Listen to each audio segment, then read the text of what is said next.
So,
parked up in the car park. So once you come up the narrow road, there's a tarmac car park here. In the summer they open the grass area, so there's more places for vans, but this particular road you can get coaches up, so even though it looks narrow, you do have coaches up here. Hello Pooch.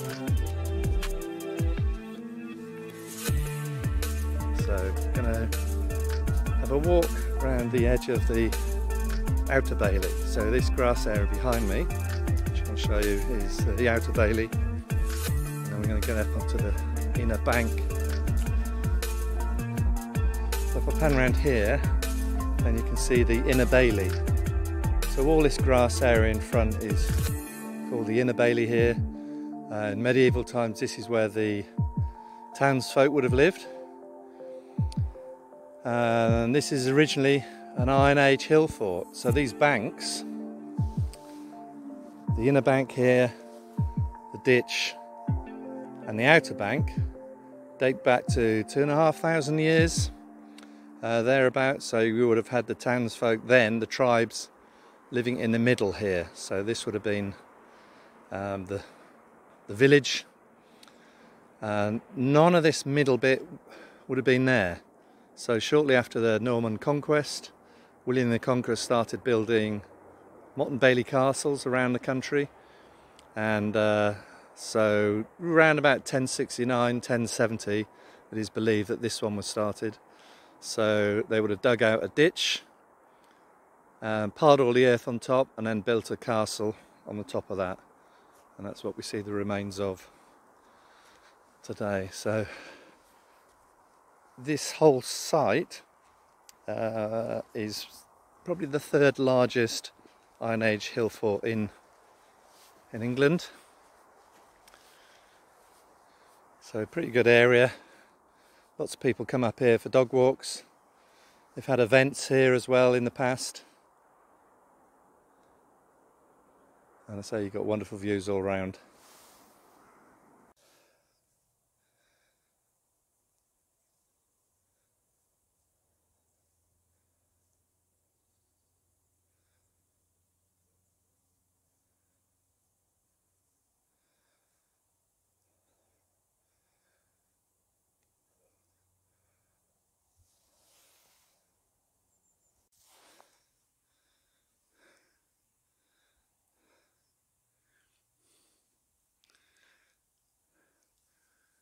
Here we have the back of the castle, and the stone structure you can see at the top of the screen in the middle was where the keep was. So that would have been about 5 stories high.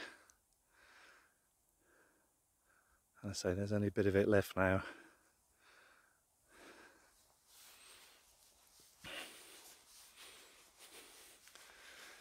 And this was the inner ditch, inner moat. It would have been a dry moat. We're a chalk area here in Salisbury. So again, this would have just been very steep, chalk lined. So it's got vegetation on it now, but it would have just been chalk. So pretty difficult to scale if you wanted to try and get in.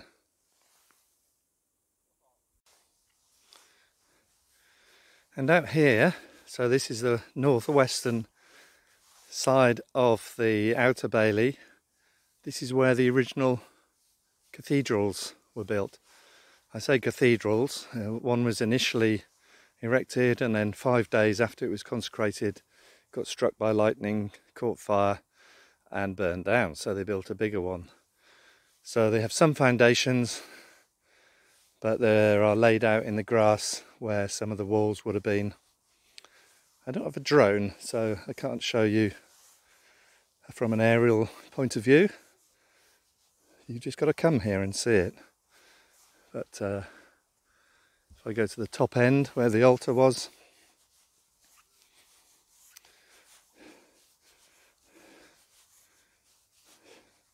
maybe I can get a bit of an aerial, a higher shot. So this was the altar, this stone in front of me in the foreground, and then the cathedral was stretching all down there.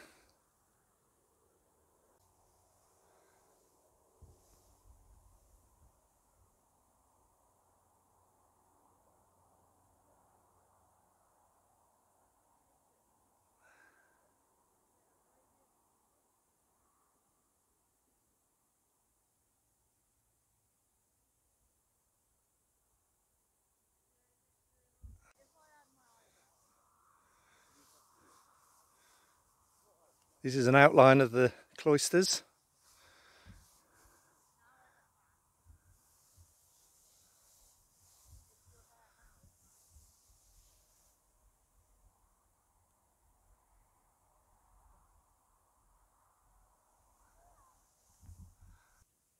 And this is the vestry. So this is where all the valuables would have been. This is where in 1215, after Magna Carta was sealed at Runnymede in Surrey, one of the Magna Cartas was brought here and kept here. And then once Salisbury Cathedral started to be built from 1220, it was then moved there, and you can still see that today.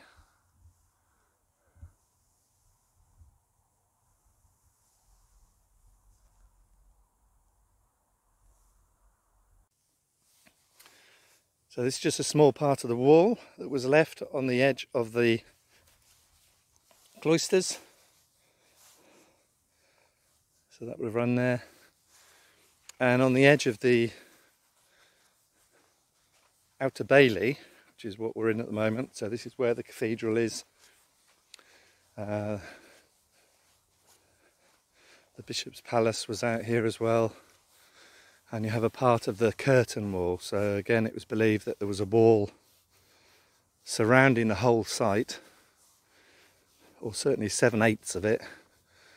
And you've got part of the wall which was remaining. So it's the flint inner core, and then they would have had blocks outside that. So you can see we've got 4 or 5 feet width walls here. And then just looking over the bank, again, that's the countryside to the north. So you can see housing in the distance. So that is the Old Sarum estate. So named after this monument. And just to the right hand side, just in the centre there, you might be able to see Old Sarum airfield, which is where I was at the other day. And you've got hills in the background, which are sites of special scientific interest.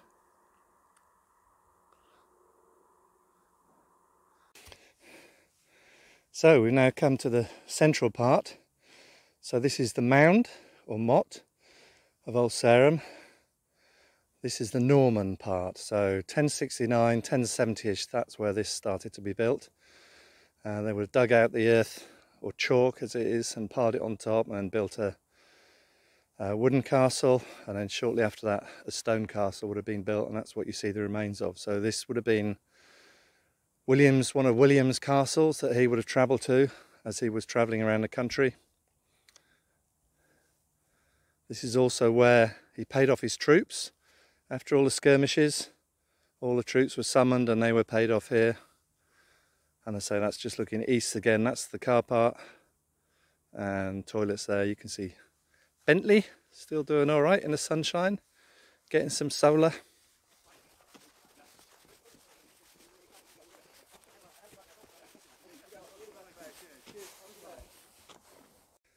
So here we are inside the gates. Nice English heritage guard here.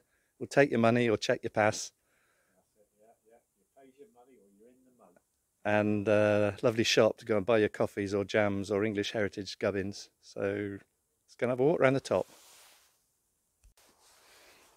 So we've just come inside the gate and I'm walking on the top path just outside what was the wall. So I'll just swing you around here. So that's Salisbury in the distance. This is the outer bailey that we were walking on earlier. Just behind that tree you can see the car park. And then a distance, just past the edge of that tree, you can see a straight road. So that's a Roman road. So just outside the gates of Old Sarum, there would have been one Roman road heading off to Winchester, which is that one. Just to the left of that, so between the two trees, you might be able to see another Roman road. That was called the Portway, and that goes off to Silchester, ultimately off to London. And then to the southwest, there's one that heads out to Dorchester, which again, in Roman times, a big city. So here we are in the inner bailey. So I've just come out the passageway just to the right of the shop there. And then this is a circular inner bailey which contained the royal palace just as in front of you above those walls, the keep to the left, King John's Hall was over to the left hand side here. So this is where the royalty did their thing.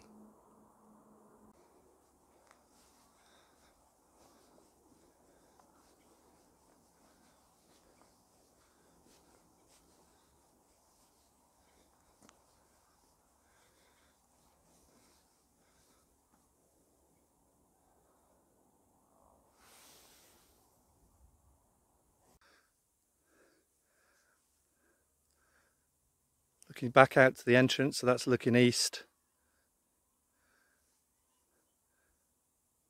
And you say you've got the remains of the royal palace to the left hand side here, just coming into view. And then swing around a bit more. We've got the base of the keep. So you can see the angled walls at the bottom.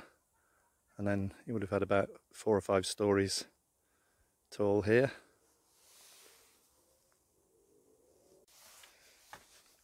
So they put some steps in, so this will take us up to the keep.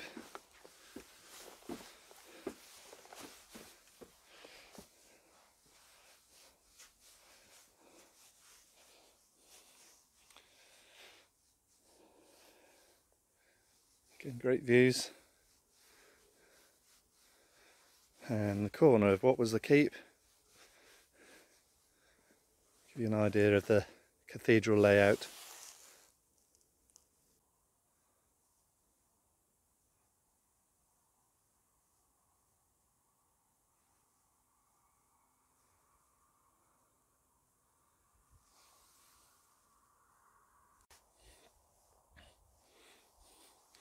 And we're now walking amongst what was the royal palace.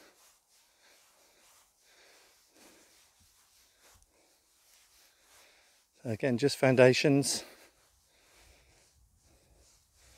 As with a lot of archaeology, some of the stones are covered back over again to protect them. And so that's what these lumps and bumps are. There would have been steps up to another tower here, looking off to the north.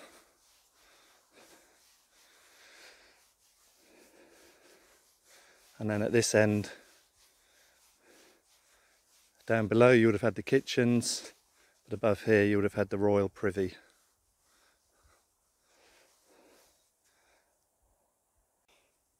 So looking down from the royal residence, you would have had a chapel in that room down there, and then swinging round more rooms which are still accessible today.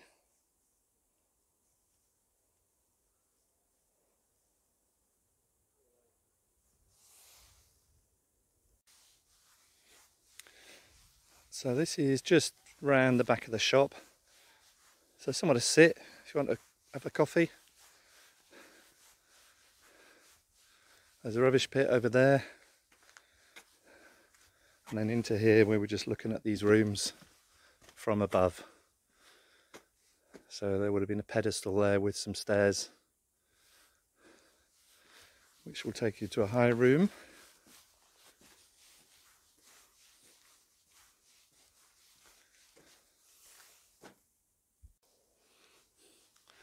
And then back to the Inner Bailey again. So it gradually fell into disrepair, and then it was sold off in about 1500 and to someone called Thomas Compton, and it was used for quarry materials. So all the nice facing blocks would have been taken away. A lot of them you can see in Salisbury Cathedral today. So this is what remains here. But so if you go down to Salisbury Cathedral and the medieval city wall, you can see some of the blocks that were once here as well.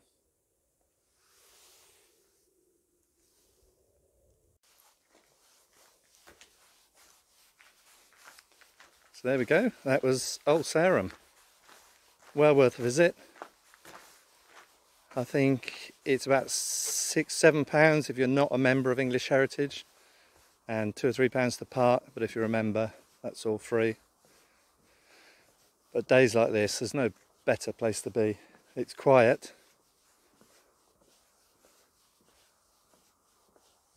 but you can just take in the views. So I hope you enjoyed it, and I'll catch you next time.